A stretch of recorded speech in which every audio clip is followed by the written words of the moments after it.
dia terhadap Nabi Isa Muhammad bin Abdullah atas kejahatannya kemanusiaan. Ini menarik.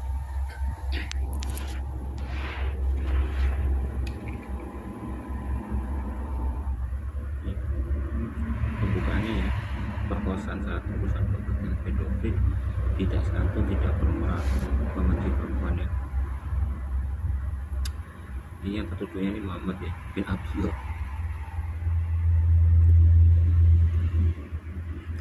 Ini sisinya ya. Bisa melakukan ideologi penuh kekerasan, menguasai penguasaan penuh korupsi. Muhammad tidak patut dijadikan pedoman karena moral jauh daripada diharapkan. Allah Islam hanya iman sejati yang dibuat-buat. Muslim pada umumnya sudah dijadikan bagian terhadap agama lain.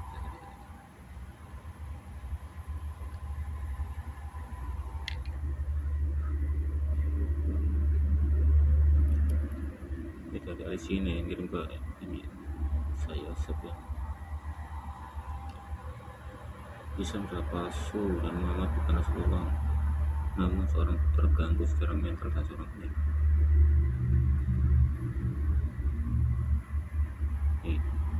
Karakter Muhammad yang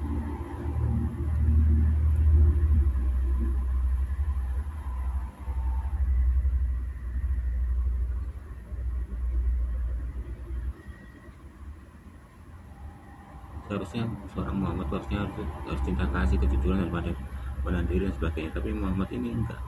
Dia seorang Rasulullah yang licik, immoral, tidak etis, tidak memiliki kualitas kemanusiaan. Dia seorang pembunuh massal, seorang maniak, pedofil ya, yang tidak kenal malu, seorang pembunuh licik, seorang kepala pemberontak, skizofrenik, nasis, pembunuh menjijikan, dan banyak kekurangannya.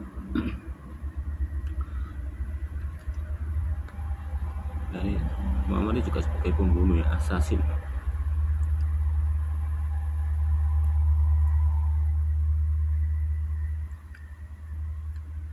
Kita ada bahasa Inggris.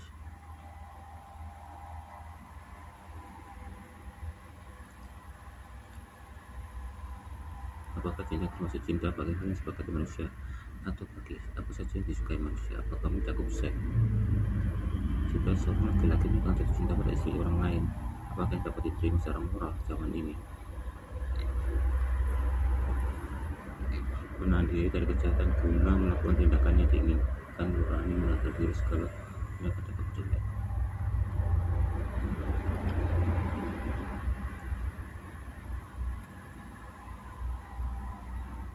Ya, Quran sebagai kumpulan kalimat adalah absurd karena menentang nalar, dan karena menentang nalar maka sang penulis harusnya seorang manusia. Karena hanya manusia mampu menentang nalar, maka Tuhan harus menuruti nalar setiap manusia. Kalau tidak, ia sebagai tidak memiliki hal yang mengatakan apa-apa.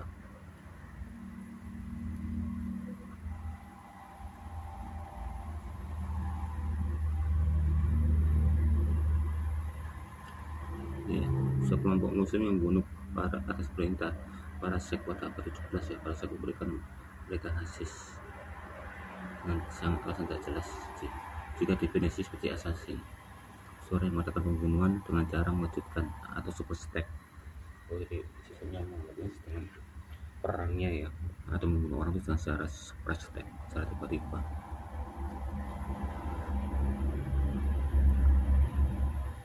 Juga disebut seorang korban atau yang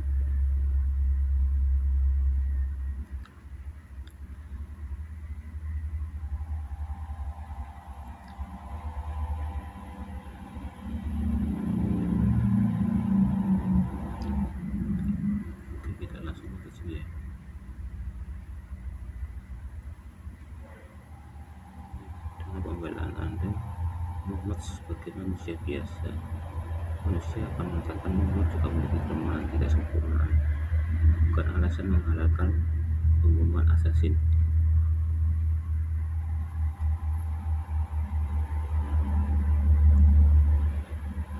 Tidak waras insanity.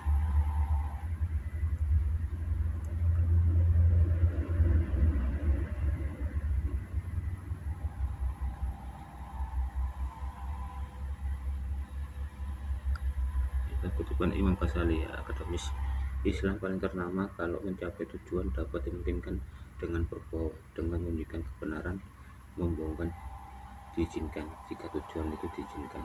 Referensi Ahmad bin Aqib al-Misri, Trends of the World, translated by Nuh. Jadi Islam itu juga ini, tapi tujuan dapat dimungkinkan untuk berbohong,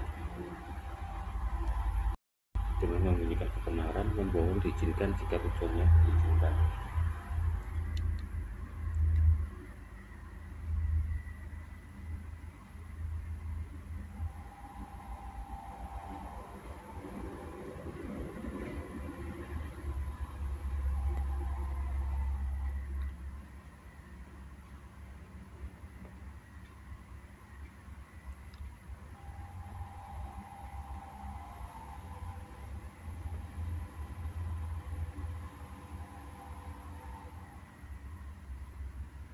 Bedakan dengan tradisi pembunuhan Assassin Muhammad dari link yang diberikan.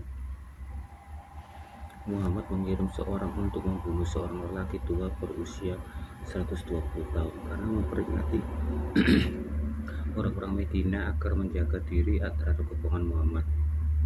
Ketika Asma binti Marwan, seorang penyair, seorang ibu 5 anak kecil, mengeluh tentang pembunuhan brutal tersebut, Muhammad mengirim orang lain untuk membunuh Asma di malam buta. Setelah tempat tidur mengisi bayi. Mudah-mudahan Anda juga pernah membaca kasus Qasim Ashraf dan Abu Rafi. Oh, Kapten Ashraf ini memang benar, dia pernah dibunuh ya karena menyakiti hati Nabi ya. Dari ajudannya itu, apakah kamu hendak kubunuh? Bunuh aja, karena dia ditolak minta tolong untuk sadar kok gak mau. Itu hanya fitnah nih, biar untuk alasan untuk membunuh ini. Ada ayatnya ini, bahkan dia pernah membunuh laki-laki tua ya.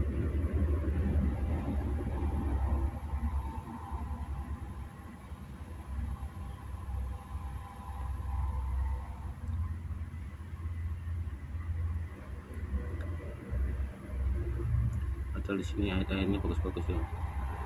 Anda memiliki moral mulia, memang Rasulullah memiliki contoh yang bagus untuk diikuti. Kami memiliki kaos sebagai rahmat bagi semua makhluk.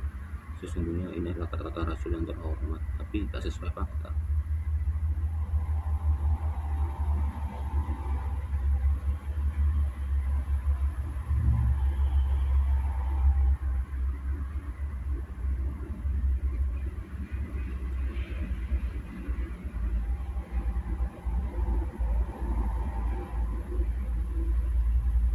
Sisi pengadilan berikut saya dengan untuk saya.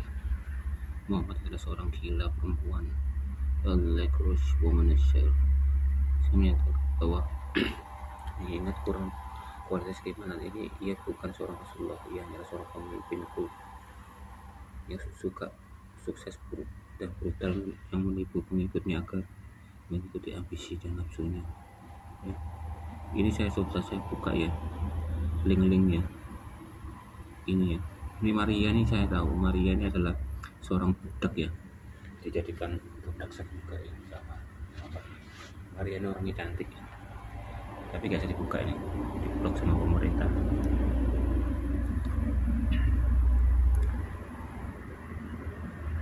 Maria itu ada ayat lagi yang lain, aku tidak tahu, tapi saya lupa linknya itu yang mana.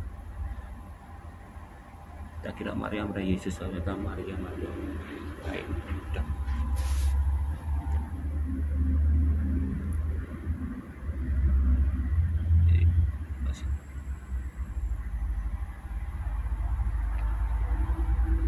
Ini saya cari yang penting-penting aja ya.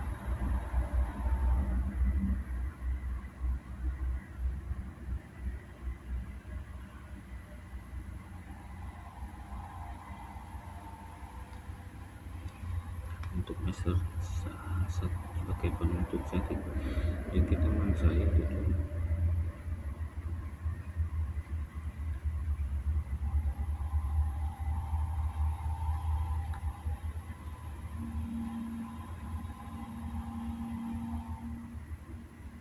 ini ya. Dari sejarah kita lihat bahwa Muhammad mengirimkan pembunuh untuk membungkam para pengkritiknya ya. Soalnya sering ada kritik-kritik kan, yang kritik itu belum tentu orang Yahudi, yang kritiki Muhammad ini seperti dongeng-dongeng terdahulu ya, itu kan orang Yahudi, karena orang Yahudi itu kan bercampur dengan orang Arab ya, itu orang-orang kafir lainnya yang percaya sama Muhammad. Ini sih yang berkritik ini akan menodai kaum ini operasi ya.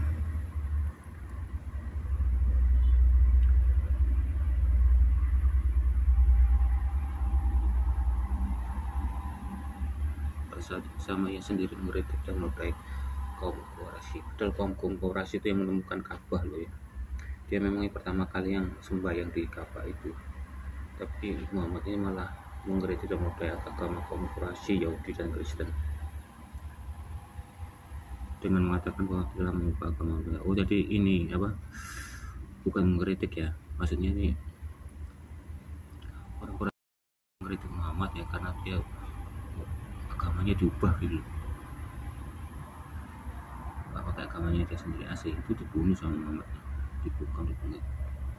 Jika prinsip Islam yang mengajarkan sama sekali tidak boleh dikritik, itukah boleh mengkritik sama kepercayaan orang lain?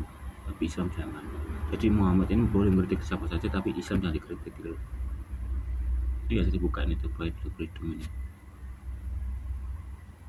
di forumnya di blog. Jadi mengkritik Islam tidak sama dengan menyebar kebencian.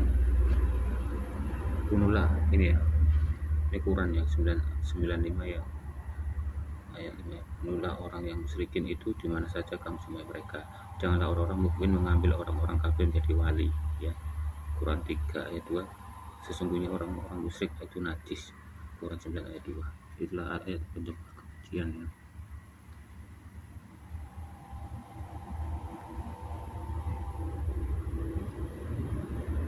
Ya, paham nasisme.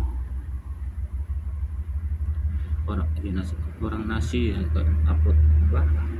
Ada putra juga benci karena bapaknya orang Yahudi itu suka bunuh dia. Makanya orang Yahudi di pantai ya di Jerman, akhirnya dibakar jadi pupuk. Sedangkan Muhammad ini manusia ya, dan batu dijadikan bahan bakar neraka. Terus sing jadi manusia yang dihukum siapa? Islam mengajarkan bahwa pengaruhnya lebih baik daripada kafir ya. Kafir harus diperangi dan Islam harus menjadi besar di dunia. Bahwa jika 10 muslim menghadapi 100 kafir, muslim akan menang karena Allah akan menolong mereka. Bahwa pada akhirnya seluruh dunia akan menjadi muslim. Padahal enggak ya. Karena muslim itu, Islam itu bukan minoritas di seluruh dunia ya. Minoritas memang masih minoritas di Indonesia, tapi minoritas itu. Bila muslim mati tanpa perang, mereka akan masuk surga dan mendapatkan hadiah bidadari yang banyak ya. Jika seorang banyak umat manusia mempercayai hal ini, namanya bom waktu.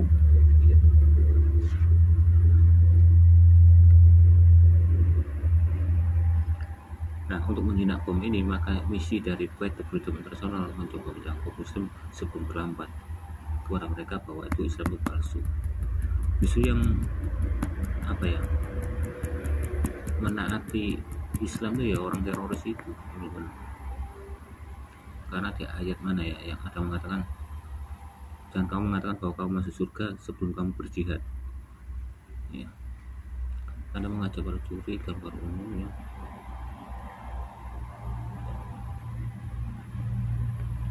Gak semua tahu kan benar. Nah, mereka nggak sama ya, memang Islam itu nggak bersama ya, antara pria sama wanita lebih rendah karena pikirannya setengah ya. Dan paling banyak masuk neraka karena bisa diganti oleh bidadari. Misalnya satu orang itu 72 bidadari, yang masuk surga 100 orang dikalikan 72 berarti berapa? 72.000 ya. 7.200 ya. Dalam Islam itu yang memukul istri itu halal. Perempuan diharamkan memperlihatkan rambutnya pada orang lain. Poligami itu halal bagi cowok tapi haram bagi perempuan. Memiliki budak untuk dihalalkan, namun diharamkan untuk memungut bunga pinjaman. Halal untuk memperawani gadis 9 tahun Aisyah, ya. Tapi haram bagi laki-laki dan anak perempuan untuk bermain bersama. Dihalalkan untuk memperkosa anak laki-laki dan berperilaku pedofil. Tapi haram orang yang homoseks untuk berhubungan dengan sama mereka tentu sudah dewasa. Tapi hukum syari relatif terhadap apa yang dikatakan saya antara relatif terhadap logika dan etika.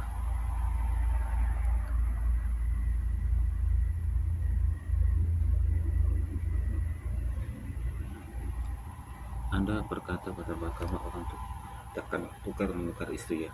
Saya pernah berkata pada seorang muslim muda sekeras bahwa tanpa agama orang melakukan insek tidak akan mampu menahan mereka dan menutupi mereka. Saya bertanya, apakah dia bergairah dengan ibunya? Apakah Islam satu-satunya pencegah dia menutupi ibunya? Dia tampak tersinggung.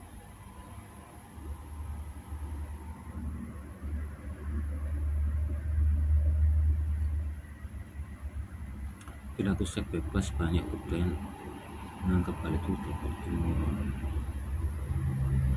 Bagi kami yang berkiblat ke barat, memiliki beberapa partner secara bersama-sama merupakan hal yang immoral. Namun bagi muslim menganut poligami, hal tersebut adalah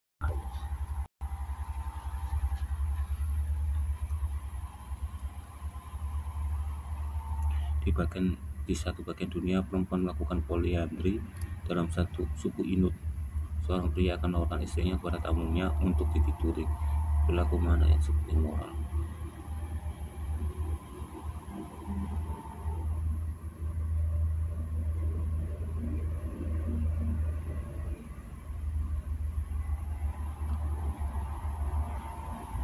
Perilaku dengan perilaku pedofil, kita semua tentu menolaknya dan menganggap tersebut suatu tindakan immoral.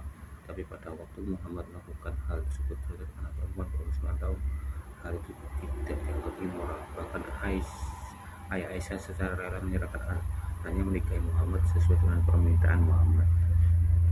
Pada waktu itu tidak ada yang mengerutkan dahi. Pertanyaan adalah, jika meniduri anak berumur 9 tahun tidak dianggap immoral, apakah berarti hal itu tersebut benar? Tidak semua yang dipandang immoral oleh masyarakat itu benar. Hubungan seks dengan anak kecil mungkin dianggap wajar di 1400 tahun yang lalu tanah Arab, tetapi dulu pun itu tetap tidak etis. Itulah sih, satu-satunya nabi yang menikah 9 tahun nih, ngesek 9 tahun hanya Muhammad tuh. Ada yang lain di Konghucu di India gak ada. Moralitas itu kan oleh situasi yang berlaku dan berubah.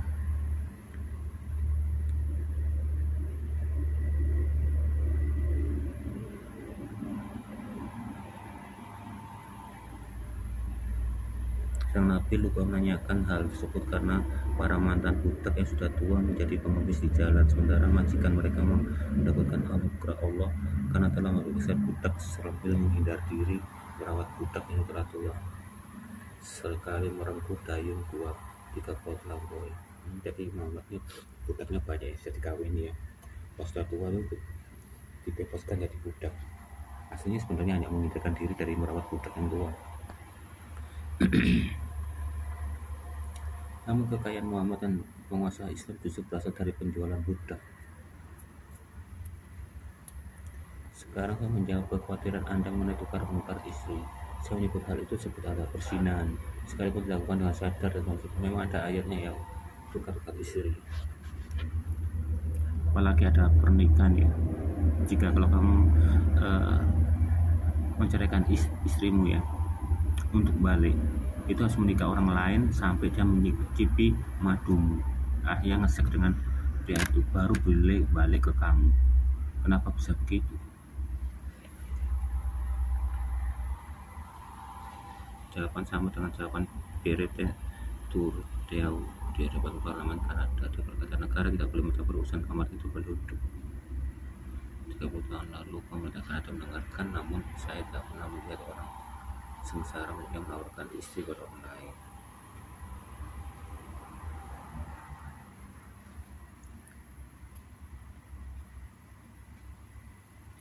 Ya. Sekarang mari kita lihat negara Islam, di mana pemerintah mengatur kehidupan pribadi penduduknya. Ibu-ibu yang memiliki anak di luar menikah dirajam batu sampai mati dengan cara yang paling sadis. Apakah itu disebut bermoral? Orang dicambuk karena meminum bir, perempuan dipukul secara karena selendang mereka tersingkap sehingga rambut mereka terlihat di muka umum. Tolong katakan pada saya, moralitas mana yang lebih polis yang zaman Arab sekarang ya.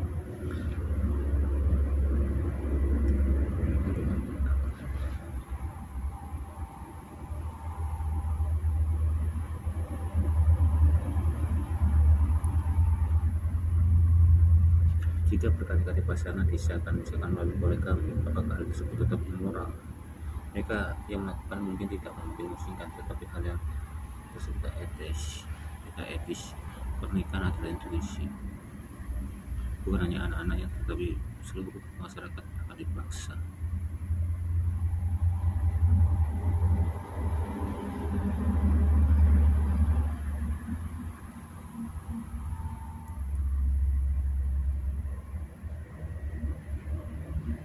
Jadi kita percepat ya, terlalu lama. Jika Anda menginvestasikan energi dalam penikmatan seksual, Anda akan memperoleh hasil yang sementara. Jika menginvestasinya di bidang hal yang nanti Anda akan kesan yang lebih besar. Jadi ya.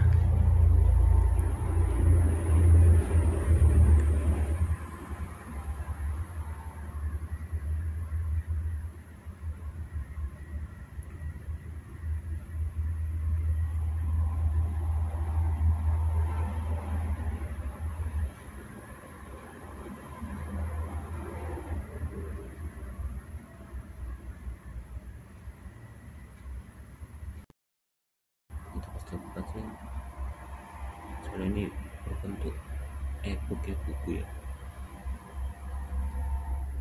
Cinta kasih Allah Muhammad sehubung dengan mereka yang non muslim, perangilah mereka, niscaya Allah akan menyiksa mereka dalam perantara tanganmu, dan Allah akan menghinakan mereka dan menolong kamu terhadap mereka serta melegakan hati orang-orang yang beriman. Seperti yang Anda lihat, Islam sangat tidak etis.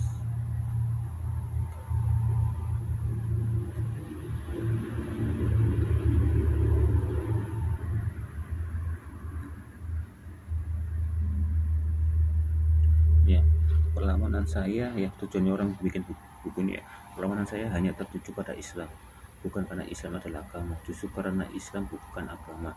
Islam adalah politik yang dibungkus dengan agama. Islam merupakan alat dominasi dan penaklukan.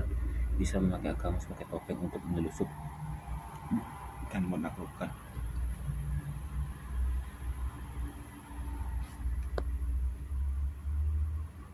Jika Islam mati, doktrin kebencian akan mati pula, sama seperti membonsel kanker. Hal ini berarti kebebasan bagi Muslim itu kesempatan baru untuk mengasihi seluruh umat manusia ya.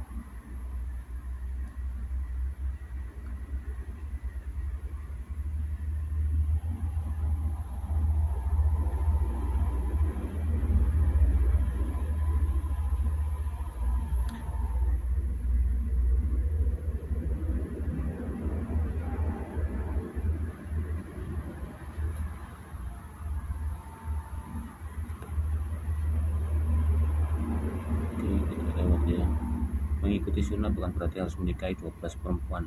Malahan pria muslim hanya bisa menikah 4 kali, yang sifatnya lebih untuk menghindari semangat para pria muslim untuk meniru Nabi. Maka sunnah ini sebenarnya tidak bisa dilakukan.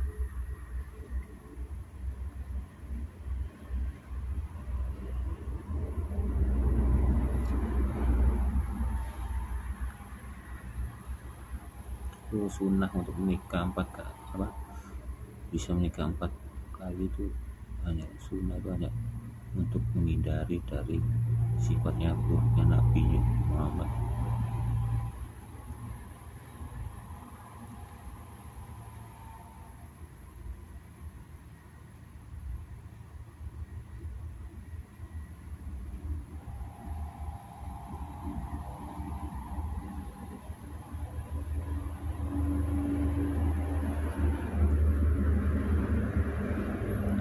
sekedar mendapatkan jumlah perempuan yang dinikahi Muhammad. Masalahnya rendahnya moral Muhammad sampai terlibat pemerkosaan.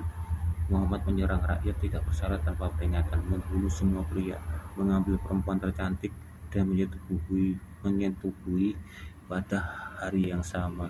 Ia membunuh suami, ayah, dan semua orang yang sayangi. Ini terjadi pada Juwairiyah, Raihana, dan Sabia. Tugas Anda sebagai pembela adalah untuk mendukung Muhammad, seorang pemerkosa. Anda ternyata tak sanggup. Tentang Raihana. Sedikit data yang tersedia, kita hanya mengetahui bahwa ia adalah anggota dari suku Yahudi Bani Quraisyah. Muhammad menutup jalur sumber air, mengepung kota.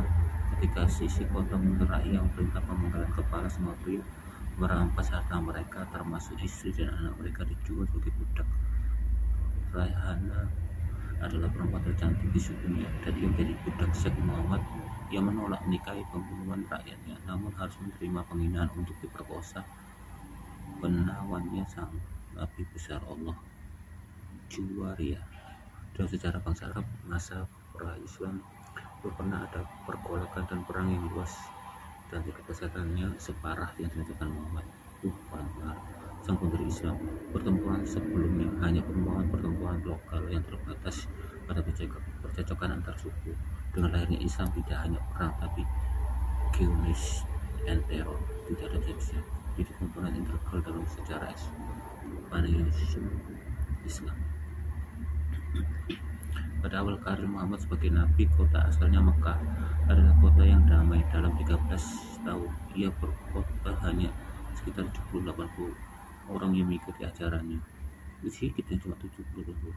Tidak semuanya jago perang. Ia menjelaskan sejarah awal penyebaran Islam yang damai. Muslim belum mempunyai kekuatan untuk menyerang, namun setelah Muhammad beremigrasi ke Madinah dan penduduknya menerima ajarannya, ia memulai perampokan karavan pedagang dan penyerbuan kampung-kampung penduduk untuk bertahan hidup. Selain menghidupi pengikutnya yang sulit untuk mencari pekerjaan di Madinah. Tahun kelima hijrah di Madinah, puluhan tahun yang menentukan. Ini tahun di mana Muslim berperang melawan penduduk Mekah dan mengepung perkampungan Yahudi Bani Qaynuqa yang terkenal dengan penduduknya sangat kaya, rajin emas dan besi. Setelah merebut rumah dan ladang anggur mereka diusir ke kediaman mereka. Setelah itu yang menyerang kantung Yahudi lainnya Bani Nadir. Hal yang sama terjadi pada mereka. Muhammad membunuh pemimpin suku. Banyak pemudanya merampas harta mereka. Kemudian mereka mengusir mereka dari Madinah. Dalam dua penyerbuan tersebut, suku Yahudi tidak memberikan sedikit pun perlawanan. Mereka diserbu secara tiba-tiba dan tidak mau menyerah kepada pasukan Muhammad yang lebih kuat. Mabuk kemenangan atas orang-orang tak berdaya, Muhammad berniat mengulanginya dengan suku Yahudi lain di luar Madinah. Kali ini di giliran Bani Al-Mustalik.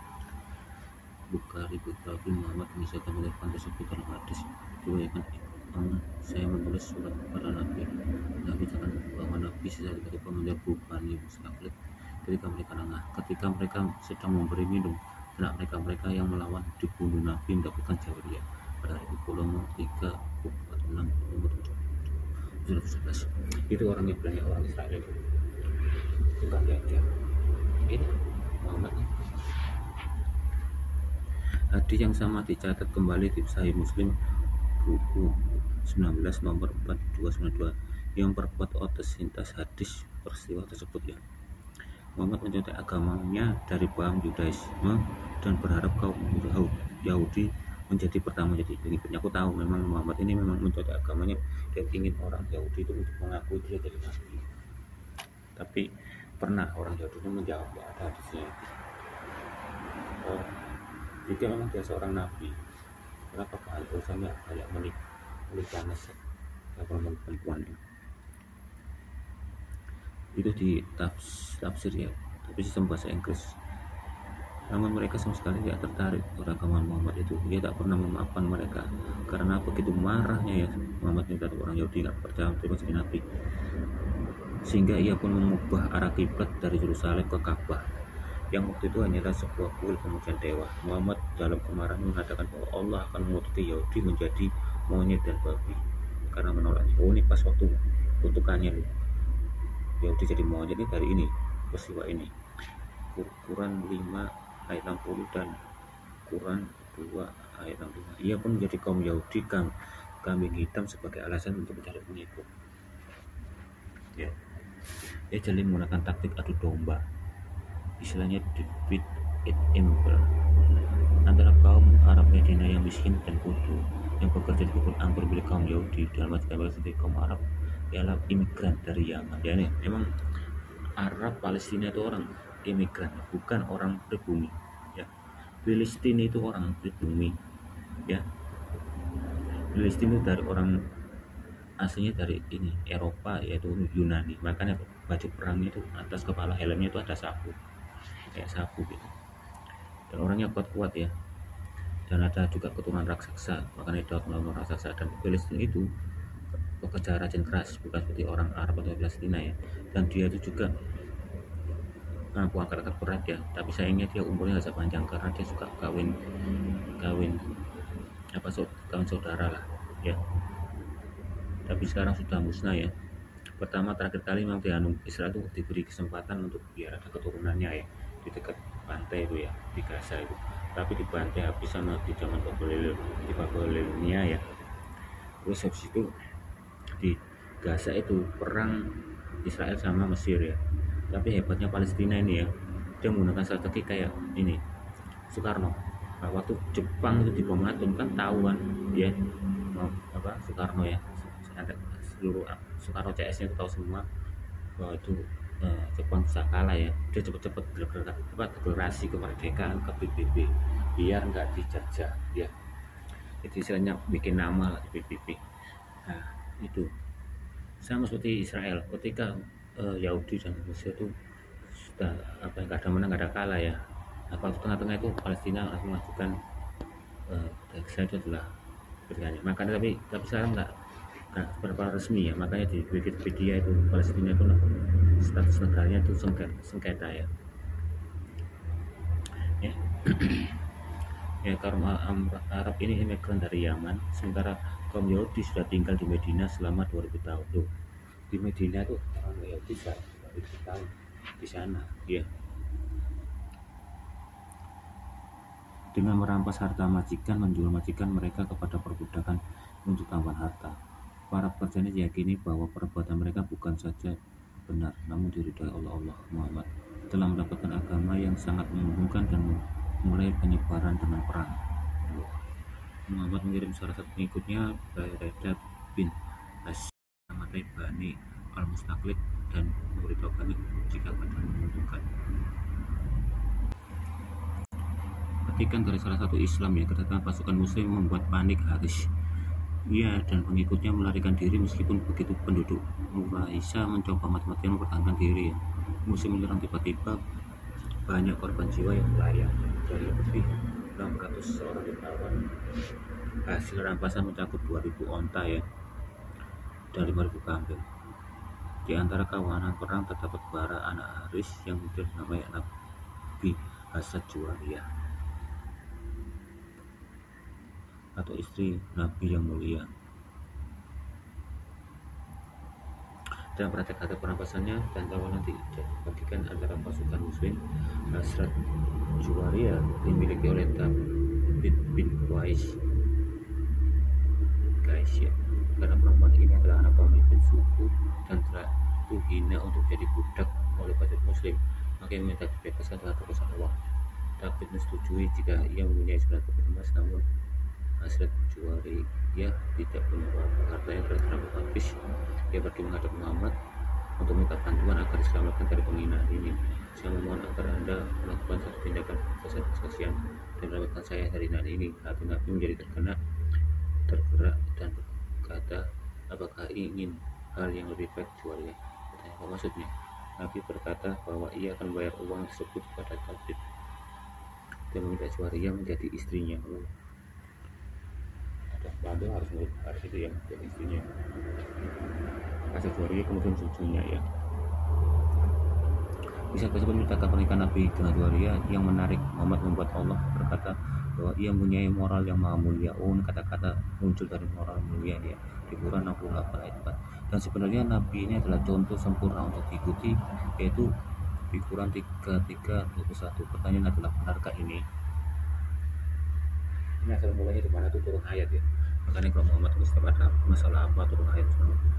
Pertama-tama ia menyerang penduduk tanpa peringatan ya, karena mereka sasaran yang muda dan kaya. Jadi biasanya membunuh semua pemuda yang sehat ya, yang bersenjata merampas harta, benda, memperbudak sisanya. Apakah ini perbuatan Nabi Tuhan? Yang membuat buku ini orang Arab ya, pasti dia tahu secara Arab.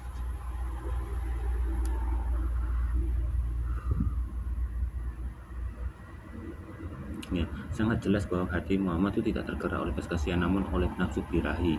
Ia tidak membebaskan Juwaria karena kasihan, ia menginginkan Juwaria untuk dirinya. Ini adalah contoh dari pria yang harus diikuti 1,2 miliar berikutnya. Diceritakan bahwa Nabi setelah penyembuhan ia bertolak kembali ke Madinah dan menyerahkan Juwaria dalam pengawasan pengikutnya ya. Ayahnya menyadari bahwa anaknya ditawan, bergegas membawa tebusan, namun di tengah jalan menyulitkan dua untanya di jalan dekat Al-Qiyah. Dia datang padaku, Nabi lalu berkata, anakku telah luhur terhormat dijadikan tawanan, bebaskanlah dia. Dengan tebusan ini Nabi berkata, bagaimana jika kita disuruh beli sendiri? Dia datang menemui anaknya lalu berkata, ia menyuruh memilih, jangan-jangan tukang bahwa kita dapat anak yang jawab adalah aku memilih Nabi. Harith dengan marah berkata, ini suatu penghinaan. Itu sahabat perjanjian tadi kan, dia pernah dihina ya, misalnya minta tolong. Lalu Nabi berkata, di manakah unta yang disembunyikan di jalan ini? Sebelah di dekat Al-Qiyah. Lalu terkejut dan berkata, saya menyatakan bahwa tidak ada Tuhan selain Allah dan Muhammad adalah Nabi Allah. Tidak ada sesuatu yang lain yang mengetahui hal ini selain Allah. Padahal yang beritahu itu tadi Juwaria kan, ya, biar kita tolong. Ibnu Sa'ad dalam Tabaqat mengatakan bahwa setelah ayah Juwaria memberi tebusan dan membebaskannya, Nabi menikahinya ya. Dengan semua tawanan dibebaskan oleh prajurit Muslim karena mereka tidak suka melihat anggota keluarga orang dari istri Nabi jadikan budak. Ya soalnya kenapa? Yang ditawan itu dijadikan istri sama Muhammad. Nah yang tawanannya mau aja, soalnya kan bebas dari budak. Sulit menilai kebenaran cerita ini ya.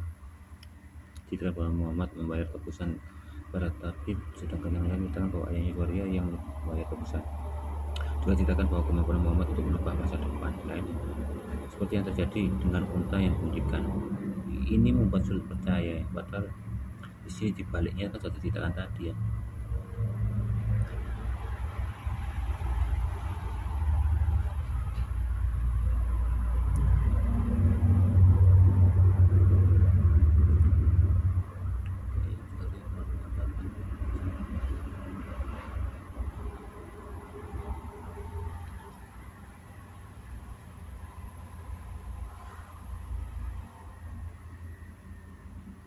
Ini mari kita lihat kisah ini ya secara realistis. Bayangkan Anda dalam posisi Juwaria, perempuan muda yang jatuh di tangan pembunuh suami yang juga sepupunya dan pembunuh massal rakyat sukunya tanpa pegangan hidup lain, dan tak ada jalan lain lagi untuk melarikan diri. Opsinya yang menyerah dan jadi budak seks.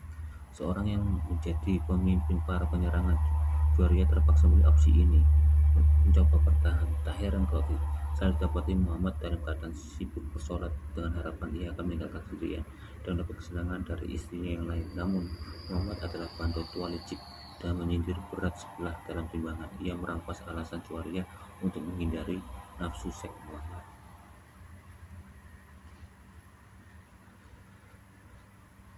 Safiyah bin Huyai Akhtab ada perempuan Yahudi berumur 17 tahun. Ketika pasukan Muslim menyerang di Khaybar dan membawanya pada Nabi sebagai bagian dalam harta rampasan. Kisah ini termuat dalam Tabaqat dan terdapat juga dalam situs Islam untuk tidak bisa diperlukan membuatnya. Ketika presiden banyak situs Islam membuat kisah ini, namun sekarang sudah ada lagi yang dibuat. Walaupun demikian kisah ini cukup mudah bisa dicari di hadis. Jadi hadis sudah sebenarnya ya, bukan tipuan hadis ini.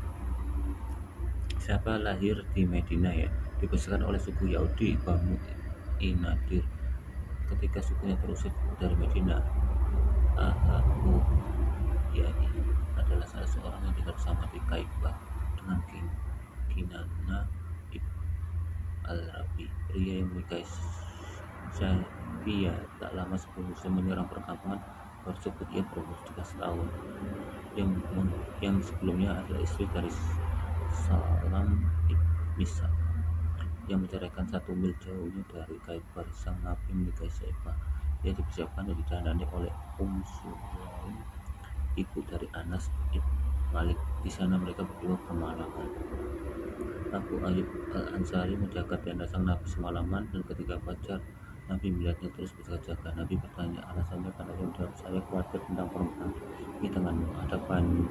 Anda telah membunuh suami, ayah, dan banyak kerabat. Sampai saat ini masih kafir. Saya sangat khawatir perkataan dari Saibah dikatakan meminta agar Nabi menunggu untuk menikahi di lokasi yang lebih jauh dari Khaybar dengan alasan masih banyak Yahudi yang berkeliaran di sana. Alasan sebenarnya Saibah menolak sangat jelas. Ia memilih untuk berduka daripada harus naik ranjang pada hari sama di mana suami, ayah, dan keluarganya terbunuh oleh orang yang ingin subuhnya. Jadi ini alasannya ya, dia tuh menolak ya, dia rasanya nggak etis lah, waktu keluarganya mati kok sampai mau disetujui oleh Nabi. Maka tidak ada alasannya. Sikap Nabi Allah yang berumur 57 tahun, berarti 57 tahun, saya ini berumur 17 tahun, yang tidak dapat menahan birahi untuk 1 hari aja, mengizinkan gadis muda ini berkabung. Bayang nggak boleh berkabung. Akhirnya saya ini menolak dengan cara memilih lain ya. Masa sebagai seorang anak kan, maksud anak ayah ibu dan wakil terbunuh sampai mati sebelumnya, rasanya ya etis kan. Sejarawan Muslim pun menyatat bahwa perkawinan terjadi 1 hari setelah Muhammad subuhnya ya. Ini bukanlah masalah untuk Nabi, karena Allah telah mengeluarkan ayat ya, yang memperbolehkan hubungan seksual pada para budak tanpa perkawinan. Jadi yang mengatakan Quran 4:24 ini muncul ayatnya waktu ini Saifah ini ya, menandakan kalau kita tuh boleh ngesek ya budak tanpa harus menikah. Ayat itu menunjukkan bahwa Nabi menganggap bahwa budak itu punya hak apapun.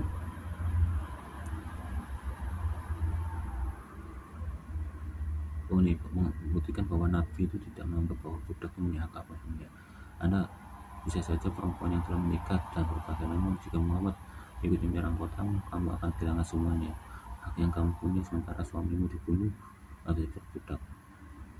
Anda dapat diberikan atas seorang mujahidin Muslim yang berpuasamu dengan bebas dengan ridho Allah. Jika untuk menolak ya, dia akan diserahkan pada mujahidin Muslim yang berpuasamu dengan bebas.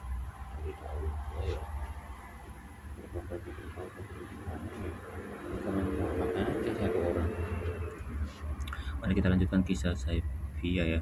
Ketika dibawa bersama tawanan lainnya, Nabi berkata, Saifiyah, ayahmu selalu memusuhiku, sampai akhirnya Allah sendiri yang menghukumnya, padahal dia yang merangi. Dan saya berkata, bukankah Allah tidak akan menghukum seorang karena kesalahan orang lain? Malah didikte ya, yakni bahwa tidak ada pendosa yang dapat dibebani oleh beban dosa lain. Nah, ini muncul ayat ini dari kata-kata siapa? Kata-kata Safiyah ini. Bukankah Allah tidak menghukum seorang karena kesalahan orang lain ya? Maka ini muncul ayat, dijadikan ayat sama Muhammad, yakni bahwa tidak ada pendosa yang dapat dibebani oleh beban dosa lain, di Quran 53 ayat 3.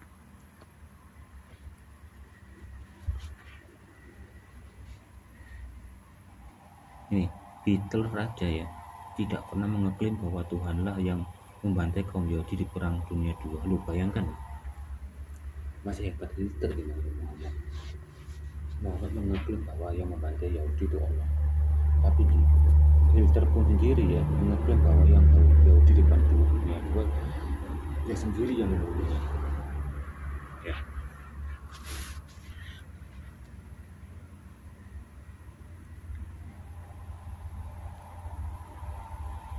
Bahasa Inggris. Ketika saya menikah ya sangat muda, hampir 17 tahun. sangat cantik. Bukan hanya ia sangat mencintai Muhammad, ia pun sangat menghormati kenabiannya karena sebelum menikah ia telah mendengar pembicaraan ayah dan pamannya tentang Muhammad ketika ia baru saja mengungsi ke Madinah. Salah seorang berkata, bagaimanapun aku bertanggung jawab, ia adalah pelarut nabi yang dirahmatkan oleh kitab kita. Lalu yang lain berkata, lalu apa yang harus dilakukan? Jawabannya adalah mereka harus menentangnya seperti apa. Nah, ini masuk akal ke cerita ini kok sampai moro-moro kok katanya orang Safiyah ini sangat suka dengan Muhammad karena kenabiannya. Ini ya, logis gak bukan hanya di dalam Taurat yang disebut Muhammad dengan cara pamannya ayah saya kemudian menemukan terang tersebut dalam kitab mereka, sedangkan 1400 tahun kaum terpelajar muslimin tak mampu menemukannya.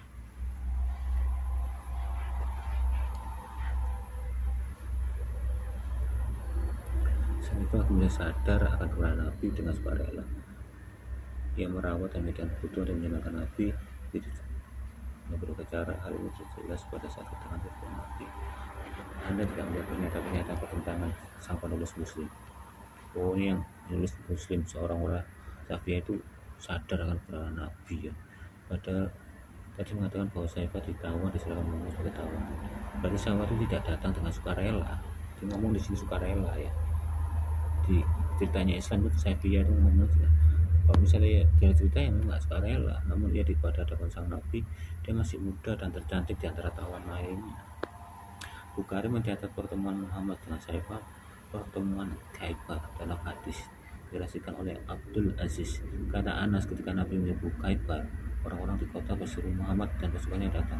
Kami mengalahkan mereka semua, menjadikan mereka tawanan, harta rampokan dikumpulkan. Nabi membunuh para pria yang melawan dan membantai anak keturunan mereka dan mengumpulkan para perempuan menjadi tawanan. Sahih Bukhari film dengan masukkan yang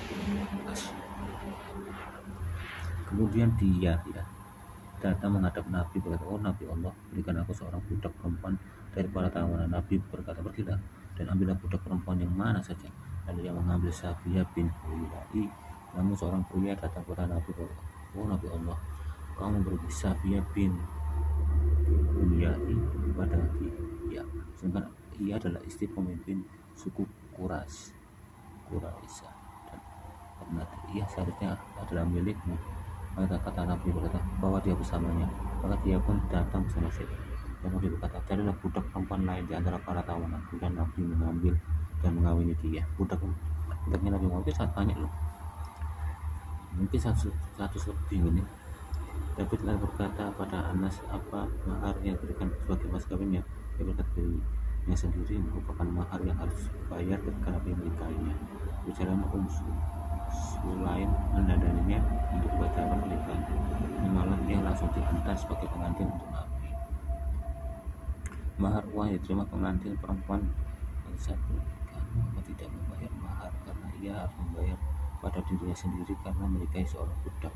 Untuk ironinya, ia tidak menulis lebih ya, namun memang perbuatan dengan cara menjadi kotak dia membagi sensasi kan dalam tentang moral, etika dan seorang abdi Tuhan.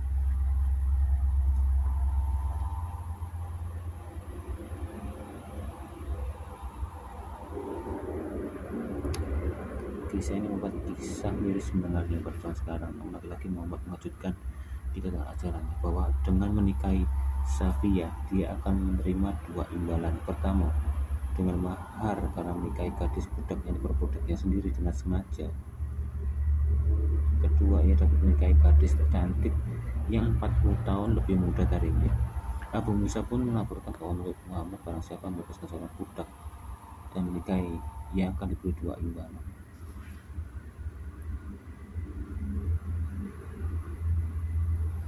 Uang dan uang ya.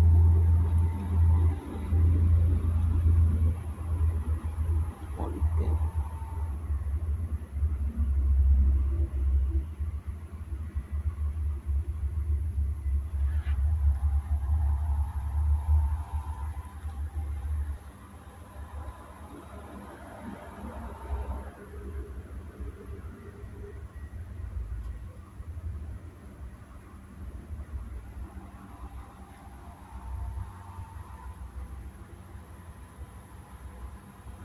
Apakah contoh yang diberikan Muhammad dalam kisah Juwariyah dan Safiyah sepatutnya diikuti oleh para muslim. Jika Anda menyetujuinya, maka para muslim seharusnya menyerang rumah-rumah non-muslim, membunuh mereka dan memperkosa mereka. Jika Anda berkata tidak dan tindakan Muhammad pada zaman tersebut tidak dapat diterapkan dalam peradaban sekarang, maka semua ayat mengatakan bahwa kita harus mengikuti contoh Muhammad menjadi tidak berarti Quran alias batal.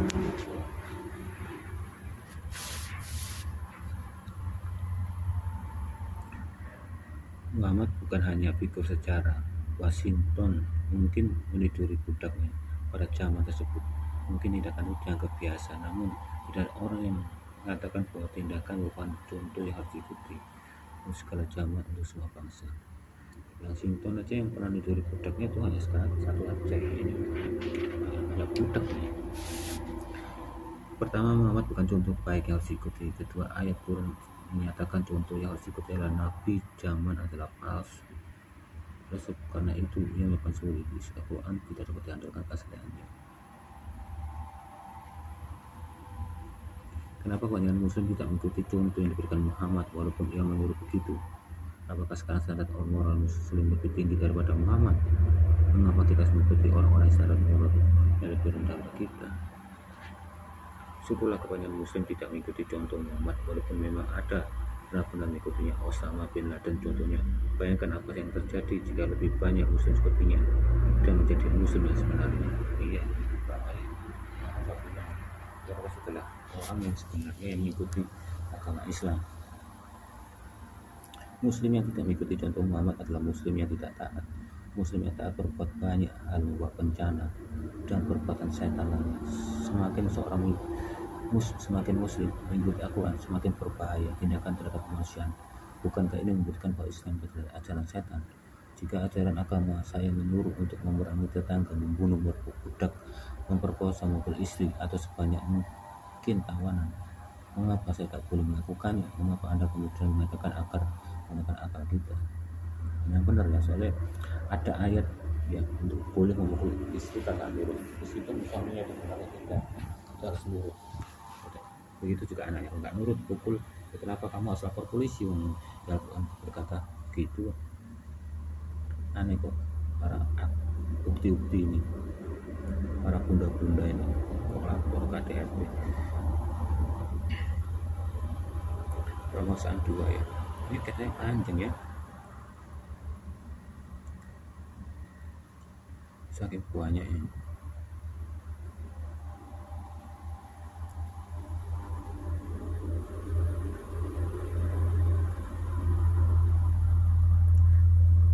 Saya pun menyetujui bahwa menjadi budak adalah pelanggaran moral di masyarakat Arab sebelum 400 tahun yang lalu. Memang benar kebanyakan negara muslim tidak mempertahankannya lagi.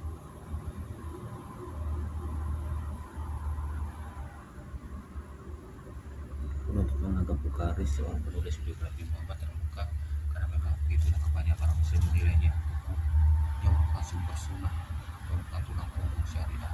Buku tersebut merupakan sumber sejarah beragama pribadi Muhammad. Bukhari ini adalah buku yang benar ya, soalnya memang pribadi Muhammad. Buku-buku tersebut dibaca diikuti oleh sebagian besar muslim selama 400 tahun. Tanpa adanya buku tersebut, praktek syariah dan pemahaman orang tetap berada kurang mustahil dilakukan. Ritual sholat, puasa, dan haji yang merupakan bela Islam yang digambarkan oleh hadis tersebut. Tanpa hadis memperkatakan Islam adalah suatu mustahil. Ini adalah tanpa hadis, maka keberadaan histori Muhammad sangat diragukan. Buku-buku Bukhari dan Muslim mengandung banyak ilmu konsistensi, hiperbola dan campuran antara fakta dan dusta. Hadis akar kecintaan mendalam terhadap pemimpin mereka. Muhammad menganggap dirinya sebagai pusat alam semesta, satu-satunya antara manusia dan Tuhan. Menurut hadis dari Iran, satu-satunya alasan Tuhan menciptakan alam semesta ini konsep yang sama ditemukan dalam Quran dan hadis. Ketika sendiri berkata, Nabi lebih dekat pada para pengikutnya dibandingkan kedekatan diri mereka sendiri, dan para istri Nabi adalah ibu mereka. Quran 3 ayat 6.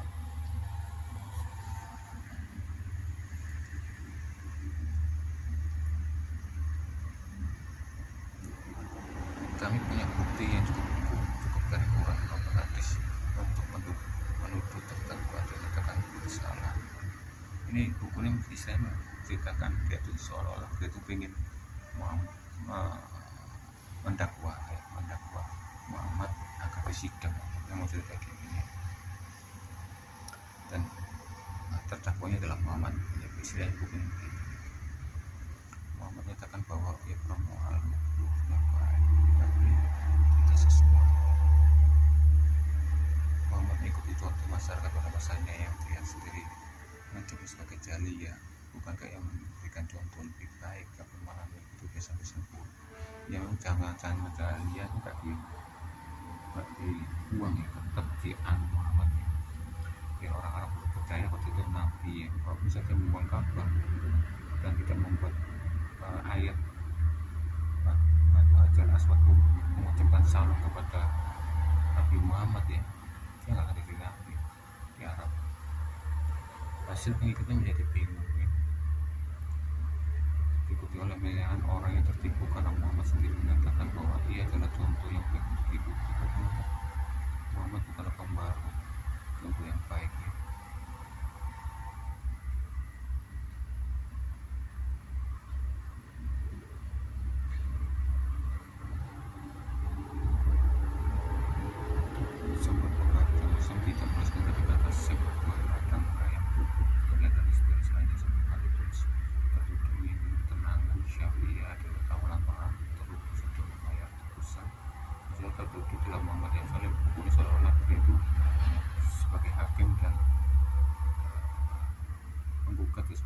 Yang terdakwanya adalah Muhammad, misalnya bukunya gitu.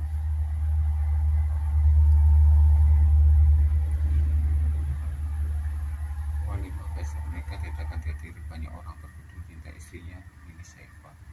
Meskipun dia berasal dari kaum Yahudi, mengatakan bahwa Saifah ini memiliki hal yang sama dengan istri yang lain, yang mana membuat mereka cemburu. 9 bulan kemudian sebenarnya ditemukan seorang bayi yang dimana memperkuat bukti bahwa mengajar tidak pernah terjadi. Ketika perang telah berlalu, saya dihormati oleh masyarakat sekitar sebagai seorang istri kudu. Dia pun menjalani pernikahan yang normal. Dia tak pernah menyatakan tidak perkosaan. Dan dengan demikian, kita sepakat beralasan untuk membuat tujuan sedemikian. Tidak ada sumber dari sudut atau krisis yang mengacu pada tujuan ini. Tertutup menyatakan istri Muhammad meninggal dan sampai pada tuannya sekitar tidak menyatakan bahwa dia pernah dipermalukan secara seksual dan diabaikan oleh istri. Siapa yang meninggal dengan tenang dan sampai saat ini termasuk sahabat setia Nabi. Kalau kemudiannya saya tidak berikan seorang anak pun dengan tertutup jiwanya telah kembali dengan tenang meskipun telah mengalami tragedi yang mengerikan semasa hidupnya dan kehilangan orang-orang yang dicintai dalam seorang dalam standar kehidupan seorang pemimpin.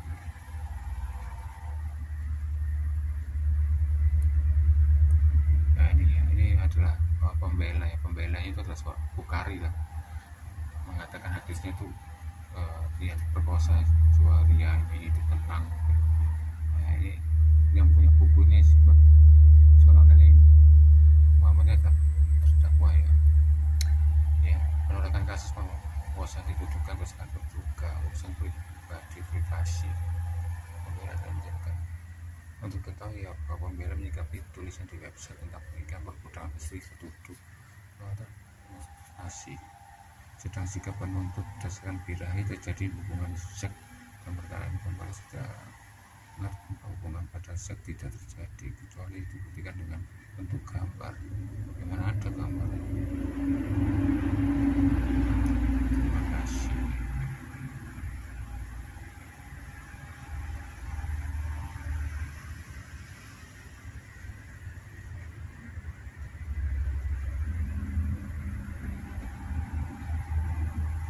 Ya ini saya singkat-singkat ya, Anda bisa cari sendiri di internet ya.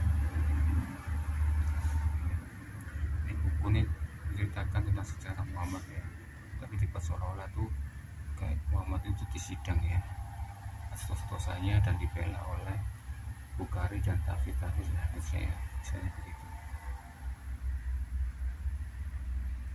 Cita Safia terus banyak lagi ya, budak-budaknya budak-budaknya ya.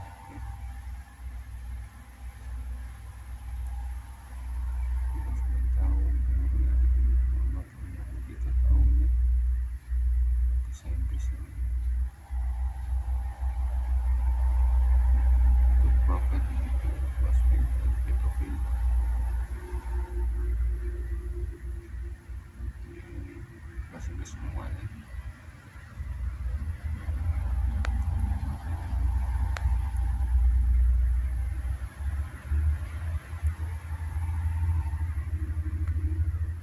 Di sini juga apa ya, Anda bisa tahu ya ayat-ayat itu turun di saat apa aja ya.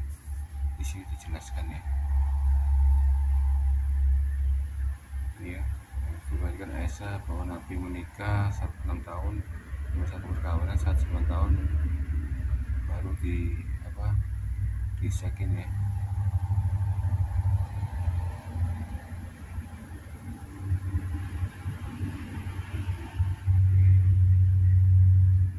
Saya itu baru 1990 Aisyah sudah mengatakan bukan wakil padaku dalam mimpi sebelum menikah ini saya tidak dari menggendong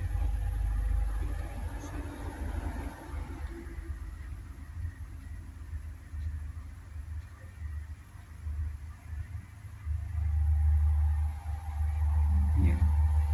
Aisyah berkata ya, Rasulullah mengatakan kepada saya, kau dipertunjukkan 2 kali kepada saya dalam mimpi sebelum saya menikahimu.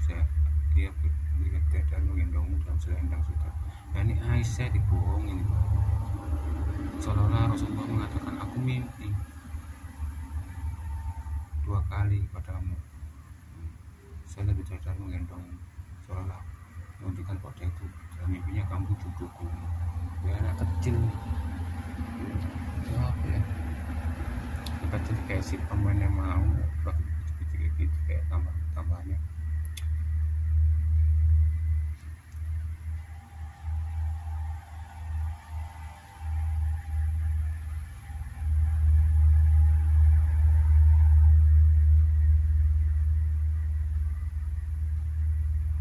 Ya. Menikahi Aisyah 6 tahun dan melaksanakan perkawinan. Nikah beda, kawin beda, berarti ngesek ke 9 tahun.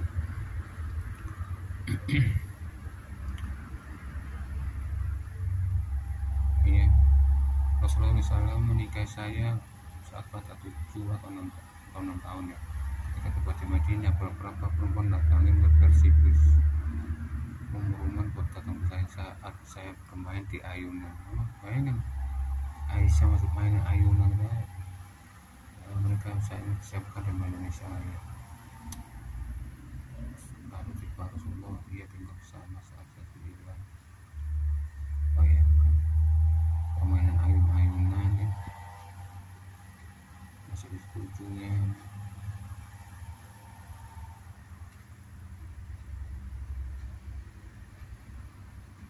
Ada yang ngomong, ada tafsir yang bilang 7 tahun 8 tahun 10 tahun tetap saja sama aja, itulah bocil ya. Saya biasanya main dengan boneka di hadapan Nabi dan teman-teman saya sering bermain dengan saya. Ketika Rasulullah masuk ke rumah kami, mereka bisa menyembunyikan diri, tapi Nabi bisa memanggil mereka untuk bergabung dengan teman saya. Bayangkan 54 tahun ya kalau gabung main boneka-bonekaan.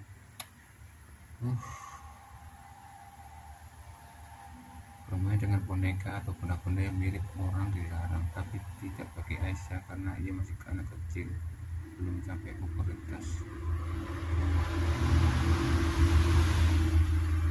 Menurut adat Arab ya, bermain dengan boneka atau benda-benda yang mirip dilarang, tapi tidak bagi Aisyah karena masih kecil, karena belum pubertas. Itu bisa dicek dari sejarahnya ya. Berarti Aisyah itu bisa main boneka itu karena masih belum akil balik ya, masih 6 tahun ini.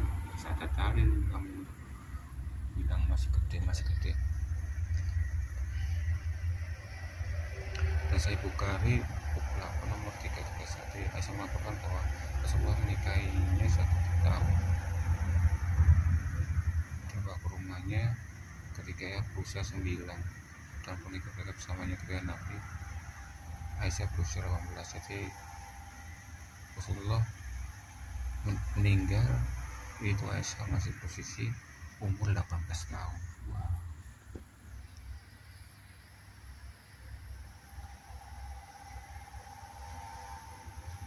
Khadijah adalah istri pertama Muhammad yang meninggal bulan Desember 616.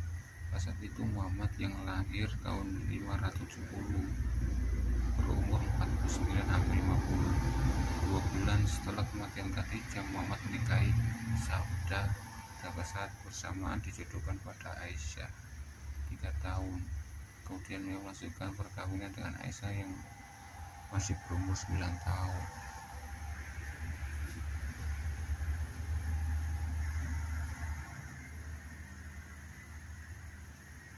Saya ini Bukhari enggak Aisyahnya berkata, saya belum pernah iri terhadap perempuan selain terhadap Khadijah. Walau ia wafat 3 tahun sebelum Nabi menikahi saya. Dalam bagian lainnya, Aisyah mengatakan bahwa sejauh ingatannya orang tuanya selama Muslim. Saya bukan mengingat Aisyah berkata, saya tak pernah mengingat orang tua saya yang percaya agama selain Islam. Ini bukti bahwa Aisyah dilahirkan dari Abu Bakar dan istrinya setelah mereka masuk Islam. Oleh karena itu ia tidak bisa lebih dari 9 atau 10 ketika ia menikah dengan terdakwa. Terdakwa menanyakan arti hubungan perkawinan. Consumption of marriage.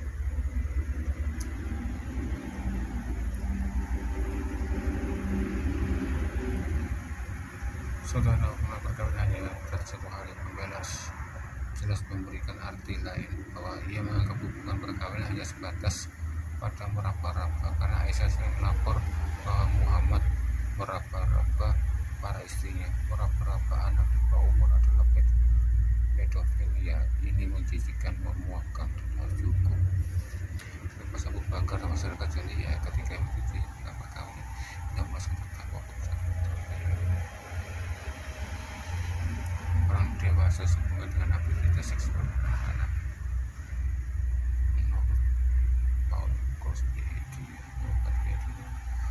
Pedofilia melibatkan rangsangan seksual daging atau khayalan melibatkan impuls seksual terhadap anak-anak di bawah umur. Sang pedofil harus berada di atas usia 16 malah 54 dan atraksi seksual harus melibatkan anak berumur 13 dan lebih muda, paling sedikit 5 tahun lebih muda dari orang dewasa itu.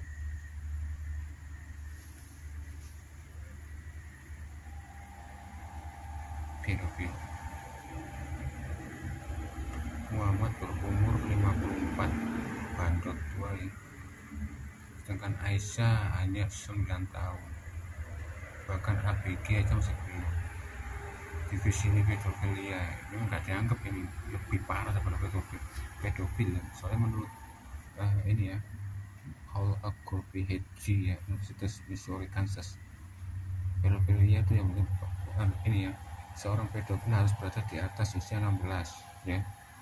Terus lawannya untuk nge-save ini ya berumur 13 atau lebih muda, 5 tahun lebih muda dari orang dewasa tersebut. Ini parah ya. 54 tahun lawan seknya 9 tahun. Ini apalagi seorang nabi masalah sebutnya memperhatikan tindakan biadab. Tidak mungkin seorang nabi. Betul.